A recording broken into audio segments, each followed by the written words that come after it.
1. Pakai uang panas. Mungkin karena lo pengen cepet dapetin keuntungan yang besar, lo maksain pakai uang panas. Uang panas yang dimaksud itu apa? Semua tabungan lo. Misal, lo punya tabungan 10 juta, padahal tabungan itu buat makan, bayar kosan, atau dana darurat. Kalau investasi semua tabungan lo, karena duit ini satu-satunya buat nyambung hidup, dan kalau ternyata saham yang lo beli lagi turun, lo bakal ngerasa stres dan tabungan lo tambah tipis. Padahal itu tabungan buat hal yang penting. Jadi, mendingan lo pakai uang dingin daripada uang panas. Misal, lo punya tabungan 12 juta, lo bisa ambil 2 juta buat investasi. Kalau misalkan sahamnya lagi turun, lo gak bakal ngerasa stres, karena lo punya tabungan 10 juta. Lo juga bakal ngerasa enjoy, gak terlalu dipikirin, sebab naik turunnya saham adalah hal yang wajar. Jadi, gunain uang dingin. 2. Asal beli saham.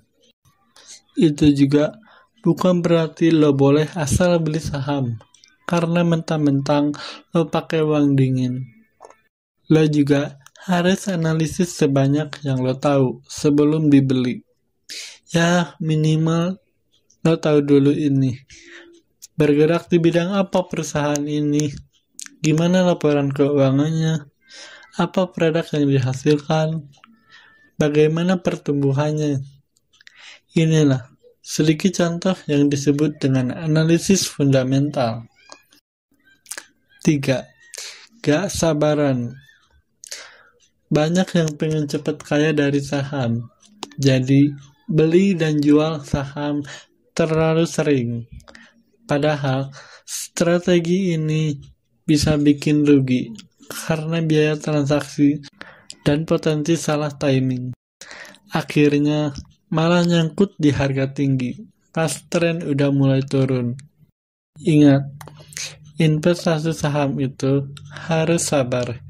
Jangan mudah panik ketika sahamnya turun, karena itu memang sudah hal yang biasa.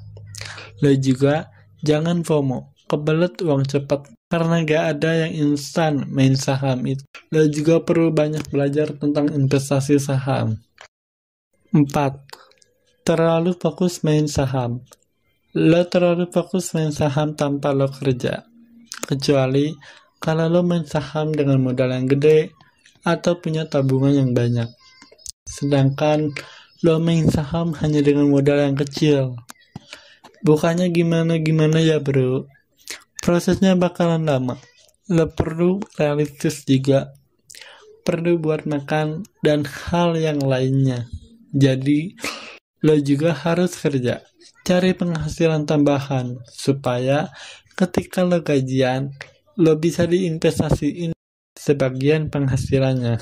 Jadi, biar makin tambah cuannya. Itulah 4 kesalahan investor saham pemula. Lo juga bisa sharing di kolom komentar kesalahan investasi saham biar para pemula gak ngelakuin kesalahan yang sama. Terima kasih, semoga bermanfaat.